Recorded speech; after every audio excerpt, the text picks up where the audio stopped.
হামিদা, আমাকে নুডলস বানিয়ে দাও। সোমা সোফায় বসে ফোন দেখতে দেখতে বলে। হামিদা থালা বাসন মাজছিল। ভাবি, হাতের কাজটা সেরে দিই। আমারটা আগে, হাতের কাজ পরে করবা। সোমা কড়া গলায় বলে। হামিদা তাড়াহুড়ো করে থালা বাসন মাজতে যায়। তখন হঠাৎ আচমকা হামিদার হাত থেকে একটা গ্লাস পড়ে গিয়ে ভেঙে যায়। কেঁপে ওঠে হামিদা। কি হলো? কি ভাঙলে তুমি? মা, দেখে যাও, তোমার ছেলের বউ সব ভেঙে চুরে ফেলছে। সোমা আসমাকে ডেকে বলে। আসমা তাড়াহুড়ো করে রুম থেকে বের হয়। হামিদা ভয়ে কাচুমাচু হয়ে যায়। অলক্ষী, ছোট লোক কোথাকার, সব ভেঙে ফেল। আমার সংসারটাকে তো পথে বসাতেই এসেছিস আমার বাড়িতে। বাবা হচ্ছে ভিখারি মিথ্যাবাদী, আর মেয়ে অলক্ষী। কপাল পড়েছে আমার, তাই তো এই মিথ্যাবাদীদের চোখে ধরেছিল, রাস্তা থেকে তুলে এনেছি। মা, আমি শুধু একটু নুডলস রান্না করতে বলেছিলাম, তাতেই রাগ করে গ্লাস ভেঙে ফেললো। না না ভাবি, এমনটা নয়, আমি তাড়াহুড়ো করতে গিয়ে। কি এমনটা নয়? এমনটাই করেছো তুমি, খালি কাজে ফাঁকি দেওয়ার ধান্দা, কাচ্চোর কোথাকার। আহারে, এই গ্লাস সেট তো আমার বাবার বাড়ি থেকে দিয়েছিল। নিজে তো বাবার বাড়ি থেকে একটা পয়সা আনার মুরুদ নেই, সে তো অন্যের বাবার বাড়ির জিনিস ভাঙবেই। ছোট লোক কি না? আবার তেজ দেখো, সামান্য নুডলস রান্না করতে বলে গ্লাস ভাঙে। সাহস দেখে বাঁচি না। তোর বাবার বাড়ি টাকায় কিনেছিলাম এগুলো? ধান্দাবাজ বাবার মেয়ে হয়ে আবার তেজ দেখানো হয়? লজ্জা নাই তো একটু? আমি হলে তো লজ্জায় মুখ দেখাতে পারতাম না, গলায় দড়ি দিতাম। আমার অসুস্থ বাবাকে নিয়ে বলবেন না মা। দেখছেন মা কিভাবে কথা বলে আপনার সাথে? আস্ত বেয়াদব এই মেয়ে।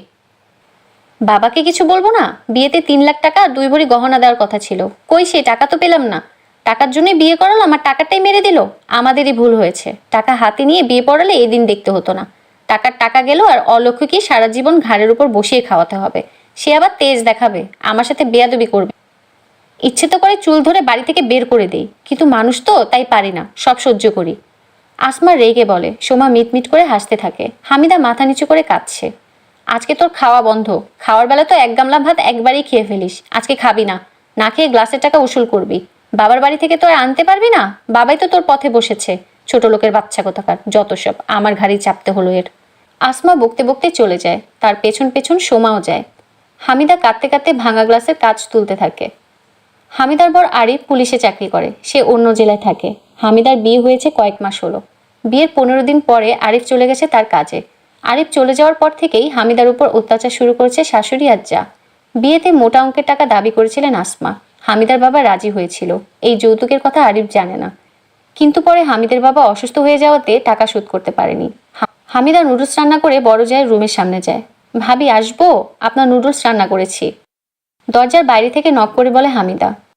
আমার এখন খেতে ইচ্ছে করছে না, সোমা রুম থেকেই বলে। তাহলে এই নুডলস কি করব? ফেলে দাও। ফেলে দিলে যদি মা বকে? বকবে না। হামিদা নুডলসের বাটি নিয়ে আবার কিচেনে চলে যায়। 2টো ডিম দিয়ে রান্না করা নুডলস ফেলে দিতে ইচ্ছে হয় না হামিদার, তাই নিজেই খেতে থাকে। তখন রান্নাঘরে পানি নিতে আসে আসমা। ছোট লোকের বাচ্চা, তোকে আমি খেতে না করেছিলাম, আর তুই নুডলস রান্না করে খাচ্ছিস? চমকে ওঠে হামিদা, ভয়ে জমে যায়। বাপের ঘরে থেকে তো এসব চোখেও দেখিসনি, এখন দেখে লোভ সামলাতে পারছিস না? খা খা, সব খেয়ে ফেল, আমাদেরও রক্ত চুষে খেয়ে নে। ছোট লোক ঘরে এনেছি, সে তো এখন আমার সংসার ধ্বংস করবেই। খেয়ে সাবার করে দেবে আমার সব, রাক্ষসী। আহাজারি করতে করতে বলে আসমা। তখন শ্বশুর মশাই আর ভাসুর আসে। হামিদা মাথা নিচু করে কাঁদছে। কি হয়েছে মা? রাকিব আর আফজাল রান্নাঘরে এসে বলে। কি হয়নি বল? এই মেয়েটা সকাল থেকে 5টা ডিম খেয়ে নিয়েছে, মাছ মাংস রান্না করে আগে নিজে খেয়ে নেয়। এসব কি বাড়ির বউরা করে? মানছি বাবার ঘরে ভাতটাও ঠিক মতো জুটেনি, তাই বলে এখন আমার সংসারে সব খেয়ে নেবে? আসমা নালিশ দিয়ে বলে। লজ্জায় কান গরম হয়ে ওঠে হামিদার। শ্বশুর আর ভাসুরের সামনে খাওয়ার খোঁটা দিল। বাবার ঘরে থেকে সারাক্ষণ মা খাওয়ার জন্য বকতো, আর এখন এখানে এসে সামান্য একটু নুডলস খাওয়াতে এত কথা, কত মিথ্যে কথা বানিয়ে বলল। খেয়েছে ভালো হয়েছে, আরও খাবে। মাছ মাংস তো আমি কম আনি না, এটা নিয়ে কোনো কথা না। বেশি কথা বলো তুমি আসমা, আমি এটা পছন্দ করি না। আসমা হামিদার দিকে চোখ পাকিয়ে তাকিয়ে চলে যায়। মায়ের কথাই কিছু মনে করো না, আগেরকার দিনের মানুষ তো। আমি জানি মা, যৌতুকের টাকার জন্যই তোমার শাশুড়ি তোমার সাথে এরকম ব্যবহার করে। ভীষণ লোভী মহিলাটা। আল্লাহ যে ওকে কি শাস্তি দেবে আল্লাহ জানে।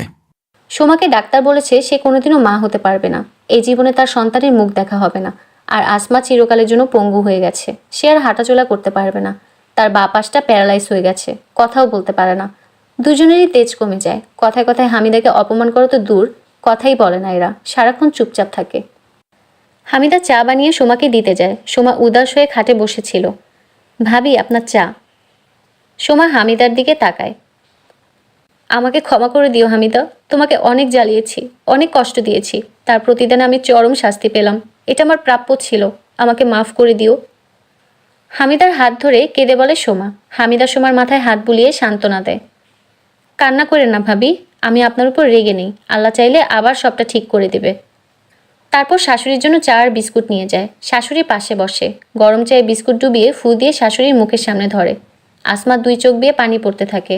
হাউ হাউ করে কিছু বলতে চায়, কিন্তু গলা দিয়ে কথা বের হয় না। হামিদা মাথায় হাত বুলিয়ে দেয়। আসমা বলতে চাইছিল, আমাকে ক্ষমা করে দিস মা, খুব অন্যায় করেছি তোর সাথে, মিথ্যে অপবাদ দিয়েছি, তাই আল্লাহ আমার কথা বলার শক্তি কেড়ে নিয়েছে, আমাকে পঙ্গু বানিয়েছে। আল্লাহ কাউকে ছাড় দেয় না। আঁকি বাজারের ব্যাগ এনে ঈশানের সামনে বাড়িয়ে পড়ল। নাও ধরো। ব্যাগ দিয়ে আমি কি করব? ব্যাগ দিয়ে মানুষ কি করে? সতেপাতি আনে, আমিও তার জন্য দিচ্ছি। হ্যাঁ, কি বললো? আমি পারবো না, আমার শরম করে। বউর বাপের বাড়ি যখন বসে বসে ঘর জামাই থেকে খাচ্ছ, এবেলে শরম করে না? তুমি কিন্তু খোটা দিচ্ছ আখি। এখন বাজারে না গেলে আরও দিব, দিতে দিতে কানের পর্দা ফাটিয়ে ফেলবো। এই বাড়িঘর ছাড়া ছেলেটাকে বিয়ে করার সময় মনে ছিল না? তখন তো খুব করে বলেছিলে তোমায় ছাড়া আর কিচ্ছু চাই না।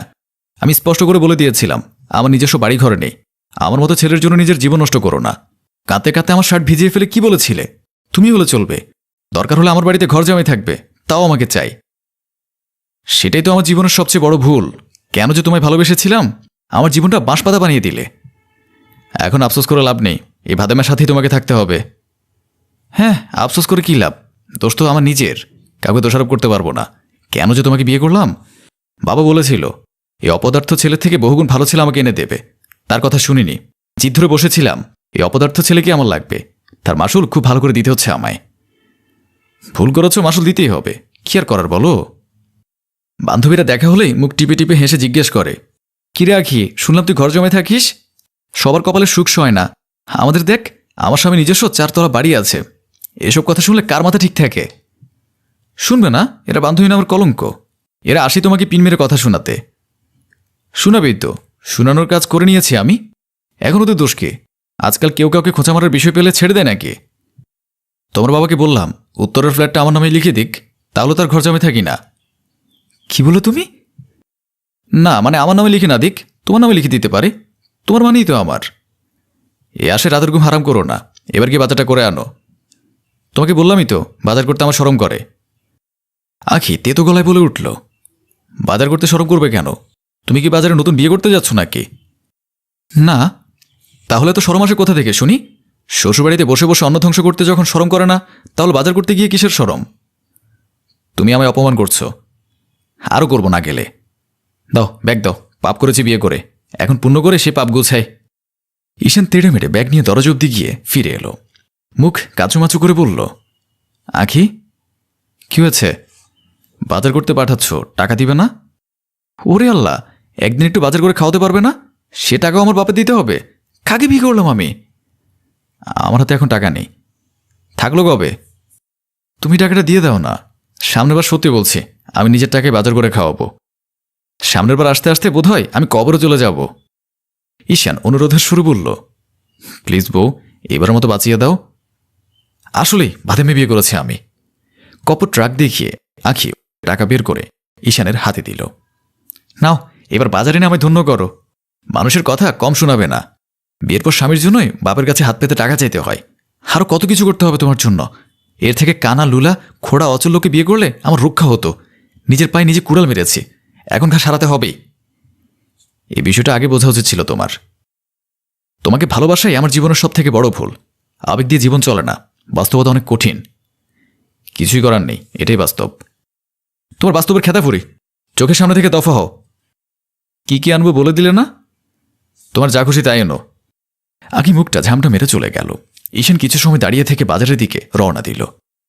দুপুরে খেতে বসেছে ঈশান ও তার শ্বশুর মোহাম্মদ আলী। আঁকি ও তার মা সাবিনা আক্তার খাবার পরিবেশনের তদারকি করছে। তোমার চাকরি কেমন চলছে? শ্বশুরের কথা বুঝতে না পেরে ঈশান খাওয়া রেখে কপাল কুঁচকে একবার স্ত্রীর দিকে তাকিয়ে বলল, জি আব্বা। কপাল কুঁচকাচ্ছ কেন জামাই? তোমার চাকরির খবর জিজ্ঞেস করলো, বলো। তোমার চাকরির খবর জিজ্ঞেস করলাম। এখনো হয়নি, খুব শীঘ্রই হয়ে যাবে।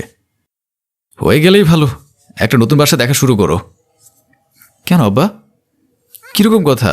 বউকে নিয়ে আলাদা বাসায় উঠতে হবে না? আগে চাকরি পাই, তারপর না হয় বাসা খুঁজবো। আগে থাকতে খোঁজা আরম্ভ করো। জিনিসপত্রের যে দাম বেড়েছে, এর সাথে বাড়ি ভাড়াও হুড়হুড় করে বাড়বে। নতুন বাসা কি দরকার? আমরা এখানে ভালো আছি। শুধু শুধু বাসা ভাড়া দিয়ে টাকা নষ্ট করার কি দরকার আছে বলুন? আপনার এত বড় ফ্ল্যাট বাসা, আপনারা একা দুজনে থাকেন, আমরা আপনাদের সাথে সামিল হলাম। আপনার 10টা নয়, 5টা নয়, একটা মাত্র মেয়ে। আপনার এত এত উপার্জন কে খাবে বলুন? আপনাদের ছেলেও নেই। আমি ছেলের মতো। ছেলের মতো কি, আমি আপনাদের ছেলেই। সারা জীবন শ্বশুরের উপার্জনে চলবে? তুমি কি আজীবন এই বাসায় ঘর জমায় থাকার নিয়ত করেছ? বিষয়টা তা নয়, আপনাকে বুঝিয়ে বলি মা। শ্বশুর আব্বা মারা গেলে তার এত এত সম্পত্তি কে দেখবে বলুন? ছেলে মানুষ বলতে আমিই আছি। চাকরি বাসা ভাড়া করার কি দরকার? শুধু শুধু টাকা খরচ।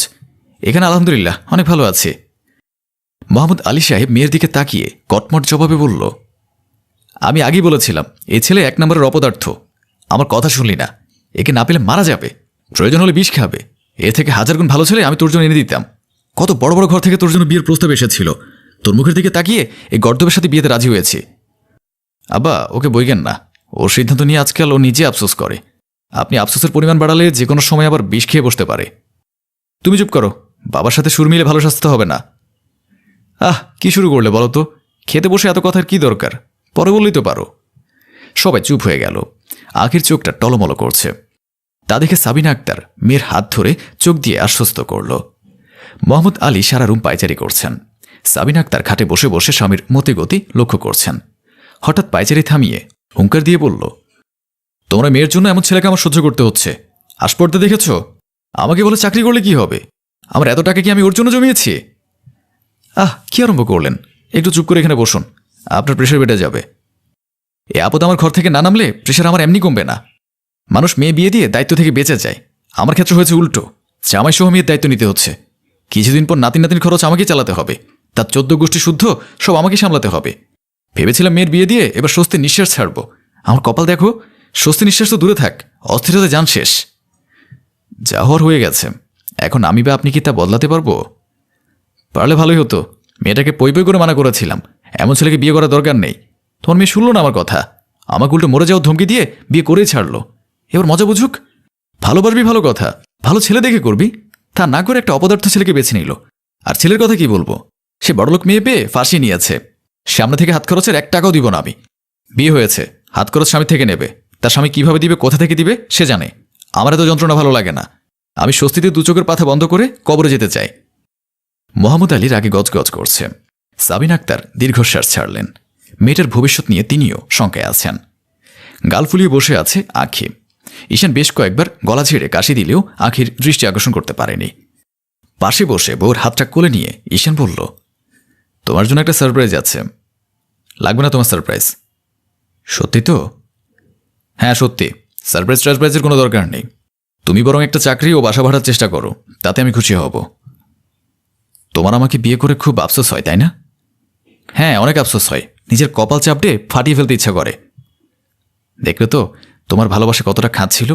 আবেগের বশে সিদ্ধান্ত নিয়ে তুমি এখন আফসোস করে যাচ্ছ। এসব আজারের কথা শোনার সময় নেই আমার। তোমার কাজ থাকতে না পারে, আমার আছে। আমি এখন ঘুমাবো। ঝাটকা মেরে নিজের হাত ছাড়িয়ে আঁখি শুয়ে পড়ল। ঈশান এক পলক সেদিকে তাকিয়ে মাথা নুইয়ে ফেলল। মা, তোমার জামাই তোমাকে কিছু বলে গেছে? না রে মা, ঈশান কখন গিয়েছে আমি বলতেও পারি না। সকাল থেকে মানুষটা বাসায় নেই, রাত হতে চলল, তবুও কোনো খবর নেই। কল দে। বিকেল থেকে কল দিয়ে যাচ্ছি, মোবাইলও বন্ধ। মাঝে মাঝে বাসায় থাকে না, সকালে গিয়ে বিকেলে চলে আসে। আমি ভেবেছিলাম তেমনই হবে। বিকেল ফুরিয়ে সন্ধ্যা হলো, সন্ধ্যা গড়িয়ে রাত, কোনো খোঁজখবর নেই। আমার ভয় করছে মা, কোনো বিপদ হলো না তো? আল্লাহ কর, বাজে চিন্তা মাথায় আনিস না। আগে চিন্তায় ছটফট করছে। তৎক্ষণাৎ কলিং বেল বেজে উঠল। দেখ জামাই এলো নাকি? হ্যাঁ দেখছি। আখি প্রায় দৌড়ে গিয়ে দরজা খুলল। দরজা খুলে হতবাক। ঈশান ফর্মাল গেট আপে ক্লান্ত দেহ নিয়ে দাঁড়িয়ে আছে। কোথায় ছিল এতক্ষণ? সকাল থেকে লাপাত্তা হয়ে গেছো। তোমার মোবাইলের কি হয়েছে? কল দিতে গিয়ে হয়রান হয়ে গেছে, বন্ধ কেন বলছে? ভেতরে ঢুকতে দাও, আস্তে আস্তে সব প্রশ্নের উত্তর দেব। 1 গ্লাস পানি এনে দিবে? জামাই এসেছো? কোথায় ছিলে সারাদিন? আমরা চিন্তা করতে করতে শেষ। বলছি মা, একটু জিরিয়ে নেই। ঈশান ক্লান্ত দেহটাকে টেনে রুমে নিয়ে গেল। ধপ করে খাটে শুয়ে হাত পা ছড়িয়ে দিল। আকি পানির গ্লাস হাতে নিয়ে রুমে ঢুকে বলল, তোমার জন্য চিন্তা হয় আমার। একটা কল দিয়ে বলে দিতে পারতে তুমি কোথায় ছিলে। আমি দুশ্চিন্তা করতে করতে ভয় পেয়ে গিয়েছিলাম। ঈশান গ্লাসটা নিয়ে এক নিঃশ্বাসে ঢকঢক করে সবটুকু পানি খেয়ে বলল, কাজে গিয়েছিলাম। কি কাজ? চাকরি পেয়েছি। আকি বিস্ময়ে চোখ প্রায় কোটর থেকে বের করে চেঁচিয়ে বলল, সত্যি? হ্যাঁ সত্যি। আমি দেখি কিছু বললে না। গতকাল বলতে চেয়েছিলাম তোমার জন্য একটা সারপ্রাইজ আছে, কিন্তু তুমি শুনতে যাওনি। সরি, আমার মাথা ঠিক ছিল না। কি থেকে কি বলে ফেলেছি, তুমি কিছু মনে করো না। 2-3 দিনের মধ্যে আমরা নতুন বাসায় উঠব। আজকে অফিস শেষে বাসা দেখতে গিয়েছিলাম, তাই এত দেরি হলো। আঁখি খুশি মনে স্বামীকে জড়িয়ে ধরল। তোমায় কত শত কথা বলেছি, মাফ করে দিও। আরে পাগলি, সমস্যা নেই। এখন তুমি বুক ফুলিয়ে বলতে পারবে তোমার স্বামী অপদার্থ নয়। আঁখি ফিক করে হেসে ঈশানের বুকে মৃদু কিল বসিয়ে দিয়ে বলল, আমার খুশিতে নাচতে ইচ্ছা করছে।